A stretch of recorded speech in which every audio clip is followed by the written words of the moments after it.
नमस्कार दोस्तों, news centre bye जीतो में स्वागत है। तो आइए आज हम आर ओ यूपी की जो भी वैकेंसी आती हैं उसके लिए हम आर ओ का पूरा संपूर्ण सिलेबस चर्चा करेंगे कि कौन कौन से टॉपिक ज़्यादा इम्पोर्टेंट है आर ओ में।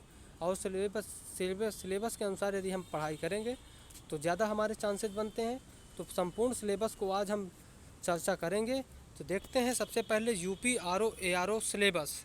तो प्रारंभिक परीक्षा का पाठ्यक्रम और मुख्य परीक्षा का भी पाठ्यक्रम हम इसमें चर्चा करेंगे। तो प्रारंभिक परीक्षा का पाठ्यक्रम में सबसे पहले 2 पेपर होते हैं। तो सामान्य अध्ययन पहला इसका पेपर होता है जो कि ऑब्जेक्टिव टाइप होता है, देख लीजिएगा ऑब्जेक्टिव टाइप, और 140 क्वेश्चन होते हैं। याद रखिएगा ये 2 घंटे का पेपर होता है और 140 क्वेश्चन होते हैं और 140 नंबर का ही होता है, ये भी होता है। और देख लेते हैं इसमें कौन कौन से सामान्य ज्ञान में इसमें पेपर आते हैं, पेपर से क्वेश्चन आते हैं। तो इसके अंदर क्या सिलेबस में दिया गया है। तो सामान्य विज्ञान है सबसे पहले, फिर भारत का इतिहास है, और संपूर्ण भारतीय राष्ट्रीय आंदोलन है, भारतीय राज्यतंत्र अर्थव्यवस्था एवं संस्कृति है, भारतीय एग्रीकल्चर है, और वाणिज्य और व्यापार है, जनसंख्या, पर्यावरण, नगरीकरण भारतीय परिप्रेक्ष्य में। तो भारत की जनसंख्या, पर्यावरण और नगरीकरण ये भी है। वहीं देख लेते हैं विश्व भूगोल तथा भारत का भूगोल और प्राकृतिक संसाधन, ये इसमें है, विश्व का भूगोल तथा प्राकृतिक भूगोल। अगला देख लेते हैं अधुनातन राष्ट्रीय व अंतर्राष्ट्रीय महत्वपूर्ण घटनाक्रम। वहीं देख लेते हैं सामान्य बौद्धिक क्षमता, और सामान्य बौद्धिक क्षमता मतलब इसमें 8 से 10 क्वेश्चन रीजनिंग के आते हैं। ये भी याद रखिएगा कि सामान्य अध्ययन में ही रीजनिंग का भी चैप्टर है। आगे देख लेते हैं कुछ यूपी स्पेशल से आते हैं कि उत्तर प्रदेश की शिक्षा, संस्कृति, कृषि, उद्योग, व्यापार एवं रहन सहन और सामाजिक प्रथाओं के संबंध में विशिष्ट जानकारी, अर्थात यूपी स्पेशल भी इसमें शामिल किया गया है। इसमें विश्व भूगोल भी, भारत भूगोल भी, तो ये भी याद रखिएगा। कि एक बार और देख लेते हैं विज्ञान है, इतिहास है, तो भारत का इतिहास है, विज्ञान है, राष्ट्रीय आंदोलन है, और राज्य व्यवस्था पॉलिटी है, इकोनॉमिक्स है, और देख लेते हैं एग्रीकल्चर है, और जनसंख्या, पर्यावरण है, विश्व भूगोल और भारत का भूगोल है, और अंतर्राष्ट्रीय महत्वपूर्ण घटनाक्रम अर्थात आईआर से रिलेटेड भी है, और इसमें रीजनिंग है, और यूपी स्पेशल है। तो ये इसमें 10 टॉपिक काफ़ी इंपॉर्टेंट है, आप इसको तैयार कर लीजिएगा यदि आप यूपी आर ओ के लिए तैयारी कर रहे हैं। आगे देखते हैं, फिर हम दूसरे पेपर की बात करते हैं, हिंदी। तो हिंदी भी वस्तुनिष्ठ पेपर है, अर्थात ऑब्जेक्टिव टाइप इसमें पेपर आता है।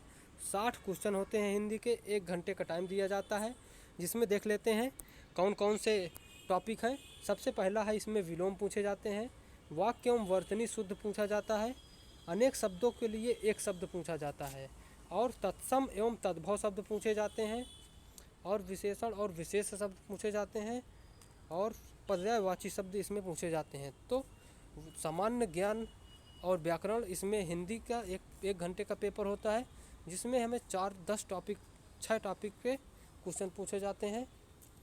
विलोम, वाक्य एवं वर्तनी शुद्ध, अनेक शब्दों के लिए एक शब्द, तत्सम एवं तद्भव, विशेषण और विशेष, और पर्यायवाची शब्द।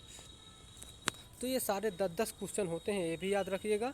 10 शब्द 10 शब्द 10 शब्द और 10 शब्द, और ये 60 प्रश्न होते हैं टोटल। तो 10-10 प्रश्न के 60 प्रश्न होते हैं टोटल 10-10 टॉपिक में। तो आगे देख लेते हैं मुख्य परीक्षा का जो पाठ्यक्रम है। तो मुख्य परीक्षा का पाठ्यक्रम है सामान्य अध्ययन पहला होता है, ये भी ऑब्जेक्टिव टाइप होता है, 120 नंबर का होता है, और टाइम होता है इसका 2 घंटे।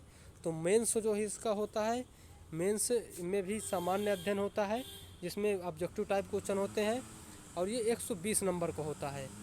दूसरा मेंस का पेपर होता है सामान्य हिंदी व आलेखन। तो सामान्य हिंदी व आलेखन में देखते हैं क्या क्या आता है। तो इसमें खंड का होता है, जिसमें सब्जेक्टिव टाइप होता है, याद रखिएगा। ये विषयनिष्ठ है, वस्तुनिष्ठ नहीं है, इसमें लिखना होता है। तो ये अब सब्जेक्टिव टाइप होता है, और इस पेपर के लिए 2.5 घंटे होते हैं। इस पेपर के लिए 2.5 घंटे दिए जाते हैं। खंड का, तो खंड का में देख लेते हैं क्या क्या होता है। तो खंड का में दिए गए, पहला क्वेश्चन होता है दिए गए गद्यांश का शीर्षक, सारांश व 3 रेखांकित अंशों की व्याख्या। तो पहला खंड का में दिया जाता है, पहले क्वेश्चन में दिए गए गद्यांश हिंदी का होता है, जिसमें गद्यांश, सारांश और 3 रेखांकित अंशों की व्याख्या करना होता है।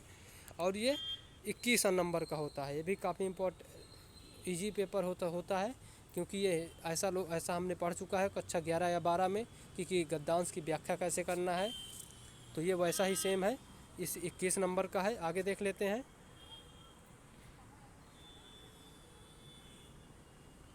क्वेश्चन नंबर 2 इसका देख लेते हैं। तो क्वेश्चन नंबर 2 में सरकारी पत्र का सारणी रूप, टेबल रूप का सार लिखना है। तो टेबुलर फॉर्म में इसका सार रूप लिखना होता है। तो दूसरा पत्र का एक सार रूप लिखना होता है, दूसरा क्वेश्चन होता है। वहीं तीसरा क्वेश्चन होता है शासकीय व अर्धशासकीय पत्र लिखना होता है, कार्यालय आदेश व परिपत्र लिखना होता है। और देख लेते हैं तीसरे में विज्ञप्ति टिप्पण एवं प्रतिवेदक या अनुस्मारक पत्र लिखना होता है। तो तीसरे क्वेश्चन में हमें 3 प्रकार के इसमें पत्र लिखने होते हैं। ये भी काफ़ी इम्पोर्टेंट है, आप लोग इसको भी तैयार कर सकते हो। और देख लेते हैं चौथा। तो चौथा में परिभाषित शब्दावली। तो परिभाषित शब्दावली पूछी जाती है कि हिंदी से अंग्रेजी, अंग्रेजी से हिंदी। ये 10-10 नंबर के 30 अंकों का होता है। अंग्रेजी से हिंदी पूछा जाता है 5 वर्ड, प्रत्येक 2 नंबर का। हिंदी से अंग्रेजी पूछा जाता है 5 शब्द और प्रत्येक 2 नंबर का होता है, ये भी याद रखिएगा।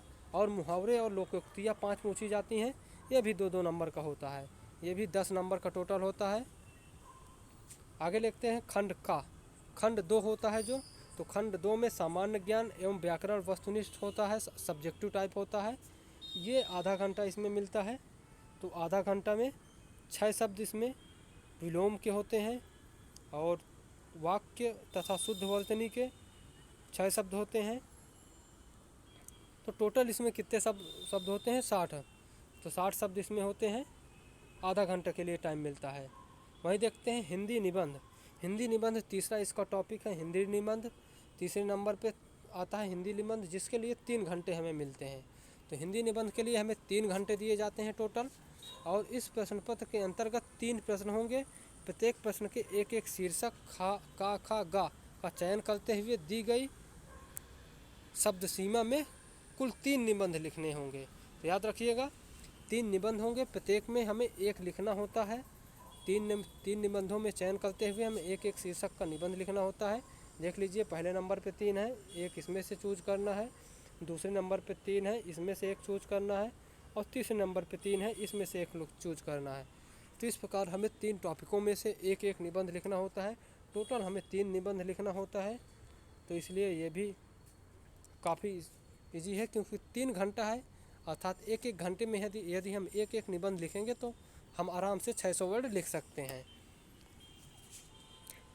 तो ओके दोस्तों, आप लोग इसको अच्छे से तैयार कर लीजिएगा। ऐसे महत्वपूर्ण, क्योंकि देख लीजिए इसमें साहित्य एवं संस्कृत, इसमें सिलेबस भी दिया है कि किस किस टॉपिक से क्वेश्चन आने के चांसेस ज़्यादा रहेंगे। साहित्य और संस्कृत दिया है, सामाजिक क्षेत्र दिया है, राजनीतिक क्षेत्र दिया है। अर्थात सामाजिक और राजनीतिक क्षेत्र में कहीं से भी वो मुद्दा पूछ सकता है, ले आपको वो टॉपिक दे दिया है। आप उस टॉपिक के अनुसार अपना तैयारी कर लीजिए। तो ओके, थैंक यू, बाय।